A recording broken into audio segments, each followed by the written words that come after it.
आप सभी का स्वागत है अपने ही यूट्यूब चैनल अर्थात Pradeep coaching classes YouTube channel पर।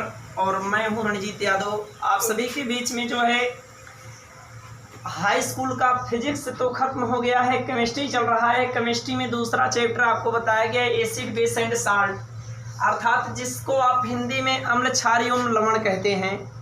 इस कंडीशन में आपको पढ़ना है पहले अम्ल के बारे में, जिसे इंग्लिश में एसिड कहा जाता है। तो थोड़ा सा ध्यान दीजिएगा, अम्ल इन ब्रैकेट में आपको बताया गया एसिड। तो अम्ल की परिभाषा आपको यही बताया गया। पहले अम्ल के बारे में बताया गया कि अम्ल उत्पत्ति कहाँ से हुई है। तो बताया गया एसिड शब्द, एसिड माने होता है, वैसे अम्ल आप सभी को पता है। तो यहाँ लिखा जा रहा है बाबू, एसिड शब्द लैटिन भाषा के, लैटिन भाषा के शब्द एसिडस,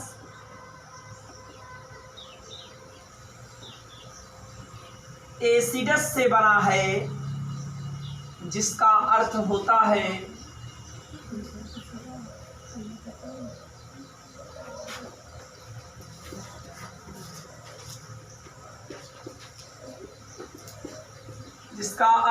है खट्टा। अम्ल पढ़ना है। अम्ल बताया गया बाबू जो है एसिड शब्द लैटिन भाषा के शब्द एसिडस से बना है, जिसका अर्थ बताया गया होता है खट्टा। तो परिभाषा आपको बताया गया कि वे पदार्थ जिनका स्वाद खट्टा होता है वही अम्ल कहलाता है। वे पदार्थ जिनका स्वाद बताया गया खट्टा होता है वही अम्ल कहलाता है। खाने के बाद तो आप स्वाद का पता लगा सकते हैं, वैसे जानने को तो जानते हैं कि क्या होता है, इमली होती है। और आपको बताया गया बाबू संतरा भी होता है। उसके बाद आपको बताया गया अंगूर भी खट्टे होते हैं। तो बताया गया कि वे पदार्थ जिनका स्वाद खट्टा होता है वही अम्ल कहलाता है। या आपको बताया गया अम्ल जो होता है वह नीले लिटमस को लाल कर देता है। अम्ल जो होता है वह नीले लिटमस को क्या कर देता है, लाल कर देता है। तो इस कंडीशन में आपको अम्ल के बारे में बताया गया कि अम्ल जो है एसिड शब्द लैटिन भाषा के शब्द एसिडस से बना है, जिसका अर्थ बताया गया होता है खट्टा। अम्ल की परिभाषा आपको दिया गया बाबू कि वे पदार्थ जिनका स्वाद खट्टा होता है अम्ल कहलाता है। और यह नीले लिटमस पेपर को कैसा कर देता है, लाल कर देता है। तो उसके बाद आपको हेडिंग दिलाया गया बाबू कि अम्लों के गुण, अम्लों के गुण बताया गया। अम्लों के गुण में बताया गया कि अम्लों के कुछ गुण निम्नलिखित इस प्रकार हैं। जो बताया गया अम्लों के गुण में पहला कंडीशन स्वाद। तो पहला कंडीशन आपको डलाया गया अम्लों के गुण में कि स्वाद। तो आप जानते हैं अम्ल और उसके विलयन का स्वाद जो होता है वह खट्टा होता है। बताया गया अम्ल और उसके विलयन का स्वाद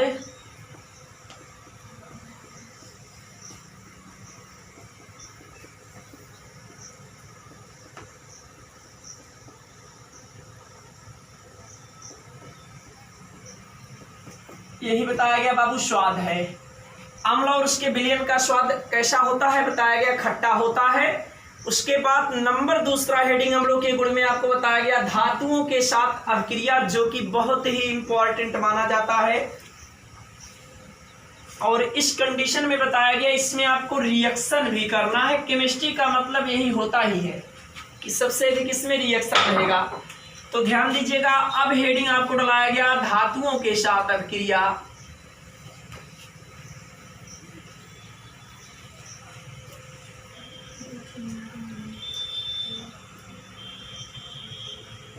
अब ध्यान दीजिएगा, अम्ल में आपको हेडिंग डलाया गया कि धातुओं के साथ अभिक्रिया। तो पहले ध्यान दीजिएगा, आपको बताया जा रहा बाबू कि अम्ल अधिकतर धातुओं के साथ अभिक्रिया करके लवण बनाते हैं और हाइड्रोजन गैस उत्पन्न करते हैं। अम्ल जो होता है अधिकतर धातुओं के साथ अभिक्रिया करके लवण बनाते हैं और हाइड्रोजन गैस को उत्पन्न करते हैं। उसके बाद आपको पहले परिभाषा देख लीजिए या इसका रूप देख लीजिए। बताया गया आपको अम्ल जो है, अम्ल अधिकतर धातुओं के साथ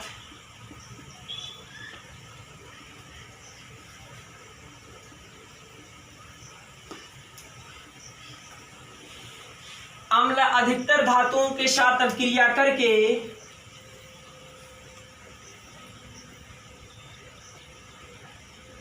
लवण बनाते हैं और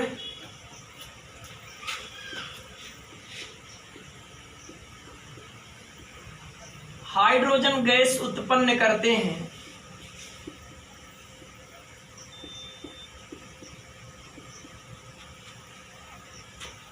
बताया गया आपको अम्ल जो है अधिकतर धातुओं के साथ अपक्रिया करके लवण बनाते हैं और हाइड्रोजन गैस उत्पन्न करते हैं। जैसे मैं आपको बता दिया गया, ध्यान देते रहिए बाबू।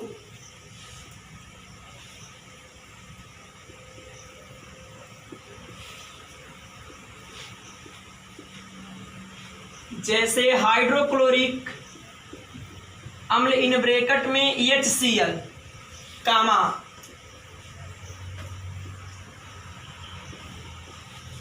सल्फ्यूरिक अम्ल इन ब्रैकेट में H2SO4, हाइड्रोक्लोरिक अम्ल इन ब्रैकेट में HCl कामा सल्फ्यूरिक अम्ल इन ब्रैकेट में H2SO4 और धातु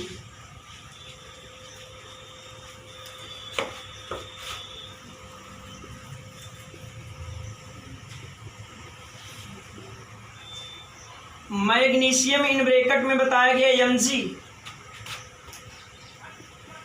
और बताया गया बाबू आपको जिंक इन ब्रैकेट में Zn।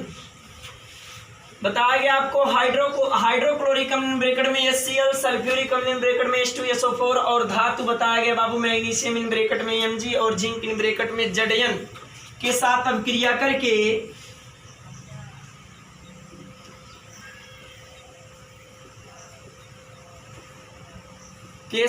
अभिक्रिया करके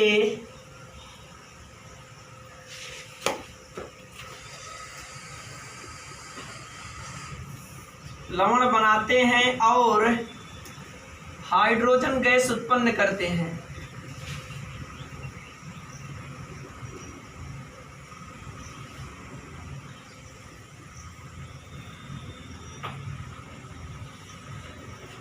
एग्जाम्पल में आपको बताया गया हाइड्रोक्लोरिक अम्ल इन ब्रैकेट में HCl कामा सल्फ्यूरिक अम्ल इन ब्रैकेट में H2SO4 और धातु इन ब्रैकेट में मैग्नीशियम Mg और जिंक इन ब्रैकेट में Zn के साथ जब अम्ल अभिक्रिया करता है लवण बनाते हैं और हाइड्रोजन गैस उत्पन्न करते हैं। तो जैसा कि इसके पहले ही आपको परिभाषा में बता दिया गया कि अम्ल जो होता है वह अधिकतर धातुओं के साथ अभिक्रिया करके लवण बनाता है और उसके साथ बताया गया हाइड्रोजन गैस भी उत्पन्न करता है। एग्जाम्पल के रूप में बता दिया गया कि अम्ल HCl और सल्फ्यूरिक अम्ल बताया गया H2SO4 धातु जैसे मैग्नीशियम और जिंक के साथ अभिक्रिया करके इस कंडीशन में बताया गया लवण और हाइड्रोजन गैस बनाते हैं। तो जैसे ध्यान दीजिएगा, जैसे धातु आपको बताया गया Mg और अम्ल में बताया गया हाइड्रोक्लोरिक अम्ल और कौन सा अम्ल सल्फ्यूरिक अम्ल। तो पहले आप हाइड्रोक्लोरिक अम्ल के साथ करा दीजिए प्लस HCl इक्वल टू बनेगा आपको बताया गया बाबू हाइड्रोजन गैस उत्पन्न करता है और लवण बनाता है। तो थोड़ा सा ध्यान दीजिएगा, पहले आप यहाँ 2 से क्या कर देंगे, गुणा कर देंगे। तो हाइड्रोजन आपका हो गया 2, क्लोरीन भी हो गया आपका 2, इसका पहला और इसका आखिरी, अर्थात आपको मिला MgCl2। यहाँ क्लोरीन कितना है, 2 है और प्लस बचा केवल क्या, H2, अर्थात ये आपका हो गया मैग्नीशियम क्लोराइड जिसको कहते हैं लवण। और H2 माने हाइड्रोजन गैस, सबको पता है और यही बताया भी गया है कि अम्ल जब अधिकतर धातुओं के साथ अभिक्रिया करके लवण बनाता है और हाइड्रोजन गैस भी उत्पन्न करता है। तो ये आपका Mg धातु है और HCl माने अम्ल है। जब धातु अम्ल से अभिक्रिया किया, लवण बनाया और हाइड्रोजन गैस भी उत्पन्न किया। दूसरा एग्जाम्पल, इस कंडीशन में बताया गया आपको Mg प्लस तनु सल्फ्यूरिक अम्ल का सूत्र होता है बाबू H2SO4। तो इसका पहला और इसका आखिरी, अर्थात मिला MgSO4। ध्यान दीजिएगा, रिएक्शन बच्चे बच्चे को आएगा, MgSO4 और प्लस बचा केवल आपका H2। और आपको बताया गया बाबू ये आपका लवण है और कौन सा लवण है, मैग्नीशियम सल्फेट, ठीक ना भाई। उसके बाद दूसरा धातु आपको बता दिया गया जिंक प्लस हाइड्रोक्लोरिक अम्ल माने HCl। तो पहले आप 2 से गुणा कर देंगे तो यहाँ आपको मिल जाएगा ZnCl2, ZnCl2 प्लस बचा क्या H2। और उसके बाद आपको बताया जा रहा है कि बाबू जैसे Zn plus H2SO4 equal to मिलेगा, आपको बताया गया बाबू यहाँ ZnCl2 है क्योंकि क्लोरीन 2 है और हाइड्रोजन भी 2 है। Zn plus H2SO4 equal to मिलेगा आपको ZnSO4, ZnSO4 प्लस बचा बाबू H2, एक गैस का चिन्ह है, सबको पता है। तो परिभाषा के अनुसार आपको एग्जाम्पल भी दर्शाया गया या बताया गया, किसी को कहीं पर समीकरण को संतुलित करने में दिक्कत तो नहीं होनी चाहिए। और आपको पहले ही रासायनिक अभिक्रिया में ही बताया दिया गया कि संतुलित समीकरण किसे कहते हैं। तो तीर के दोनों तरफ यदि परमाणुओं की संख्या जो होती है समान होती है तो उसे ही संतुलित समीकरण कहा जाता है। और समान करने के लिए आपको पहले से बताया गया चाहे जितने से गुणा करना पड़ेगा और कब तक करना पड़ेगा, तब जब तक कि समीकरण संतुलित ना हो जाए। इसलिए Mg प्लस HCl में हमने 2 से गुणा किया क्योंकि आपको बताया गया लवण और हाइड्रोजन गैस उत्पन्न होता है। तो हाइड्रोजन का सूत्र H2 होता है और इस कंडीशन में आपको MgCl2 माने एक लवण मिल जाएगा और H2 माने हाइड्रोजन गैस हो जाएगा। किसी को कहीं पर कोई दिक्कत तो नहीं होनी चाहिए। उतारिए इतना। हेडिंग लाया गया आपको कार्बोनेट तथा हाइड्रोजन कार्बोनेट के साथ अपक्रिया। और किसकी अपक्रिया? अम्ल की अपक्रिया, क्योंकि अम्ल ही पढ़ा जा रहा है। तो बताया गया आपको कार्बोनेट तथा हाइड्रोजन कार्बोनेट के साथ अपक्रिया। तो पहले एक बार सुन लीजिए। बताया गया अम्ल जो है कार्बोनेट तथा हाइड्रोजन कार्बोनेट को अपघटित करके लवण बनाते हैं और कार्बन डाइऑक्साइड उत्पन्न करते हैं।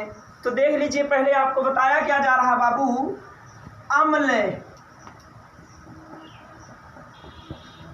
अम्ल कार्बोनेट और हाइड्रोजन कार्बोनेट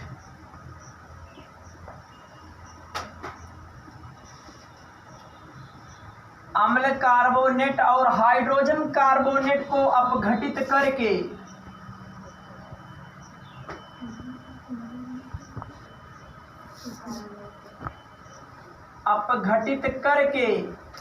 अम्ल कार्बोनेट और हाइड्रोजन कार्बोनेट को अपघटित करके लवण और कार्बन डाइऑक्साइड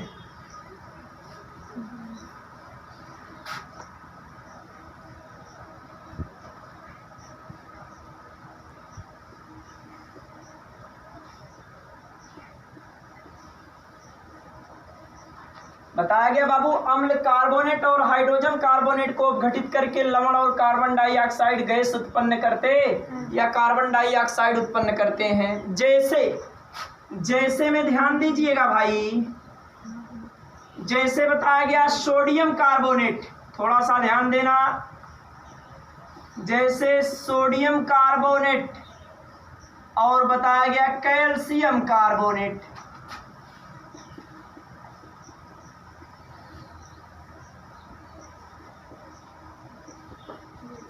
जैसे सोडियम कार्बोनेट और कैल्शियम कार्बोनेट हाइड्रोक्लोरिक अम्ल,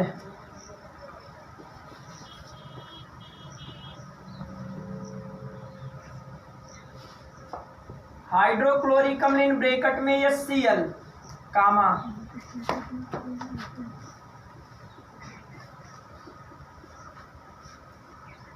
सल्फ्यूरिक अम्ल इन ब्रैकेट में H2SO4, सोडियम कार्बोनेट और कैल्शियम कार्बोनेट इन यानी बताया गया कामा, हाइड्रोक्लोरिक अम्ल इन ब्रैकेट में HCl और सल्फ्यूरिक अम्ल इन ब्रैकेट में H2SO4 के साथ अभिक्रिया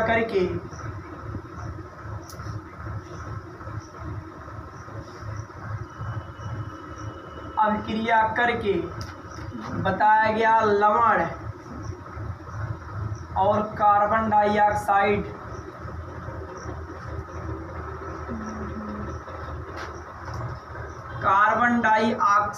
बनाते हैं। अब ध्यान दीजिएगा भाई, सोडियम कार्बोनेट और कैल्शियम कार्बोनेट जो है हाइड्रोक्लोरिक अम्ल ब्रैकेट में HCl और सल्फ्यूरिक अम्ल ब्रैकेट में H2SO4 के साथ क्रिया करके लवण और कार्बन डाइऑक्साइड बनाते हैं या उत्पन्न करते हैं। तो ध्यान दीजिएगा, अब रिएक्शन तो एकदम कन्फर्म आप सभी को आ जाएगा, आ नहीं जाएगा एकदम समझ लीजिए आ गया है। तो आप सभी लोग बताया गया, जैसे सूत्र बता दिया गया, सोडियम कार्बोनेट का सूत्र आप सबको पहले से बताया गया, Na2CO3। Na2 से सोडियम, CO3 से कार्बोनेट, अर्थात मिलके हो गया सोडियम कार्बोनेट। और अम्ल की बात की जाए तो दो अम्ल बताया गया, एक सल्फ्यूरिक अम्ल और एक हाइड्रोक्लोरिक अम्ल, हो गया HCl। इक्वल टू देखिए क्या बनेगा, थोड़ा सा ध्यान देते रहिएगा। यहां आपको मिला Na2Cl, Na2Cl, इधर देखिएगा ऐसे उतार लो पहले, Na2Cl प्लस बचा क्या, Na2Cl प्लस H, ए को यहां से लेंगे तो हो जाएगा HO, और यहाँ बचा क्या, प्लस, केवल बचा CO2। लेकिन समीकरण बैलेंस में है नहीं है। अब इधर देखिएगा, Na2Cl माने लवण तो नहीं बना, और HO माने आपका जल भी नहीं बना, और CO2 तो कार्बन डाइऑक्साइड है। लेकिन ध्यान दीजिएगा, अगर यहाँ 2 से गुणा कर दिया जाएगा तो हाइड्रोजन 2 हो जाएगा, क्लोरीन 2 हो जाएगा। लेकिन यहाँ पर क्लोरीन 1 है तो Na2Cl2, अर्थात इसी को लिखा जा सकता है 2NaCl, माने साधारण नमक का सूत्र है जिसे आप लवण कहते हैं। प्लस अब यहाँ H2 तो बन गया आपका जल, और यहाँ बचा केवल CO2 माने कार्बन डाइऑक्साइड, यही बताया भी गया था। उसके बाद आपको बताया जा रहा है, जैसे Na2CO3 प्लस सल्फ्यूरिक अम्ल का सूत्र होता है बाबू H2SO4,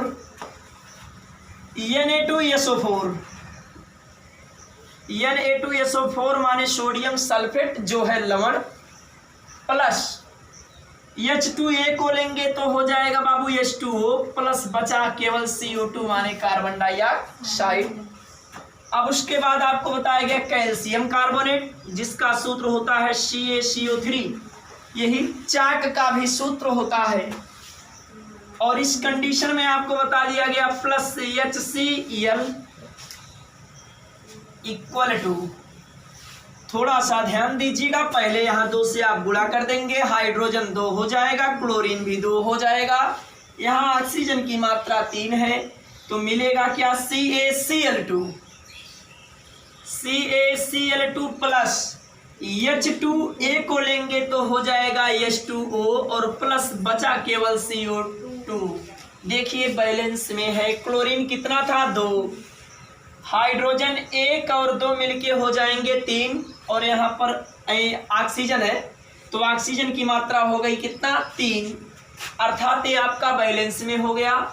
उसके बाद आप बता सकते हैं CaCO3 plus H2SO4 equal to, इसका पहला इसका आखिरी, अर्थात मिलेगा CaSO4 प्लस H2A को लेंगे तो हो जाएगा H2O, और प्लस बचा CO2 अर्थात कार्बन डाइऑक्साइड।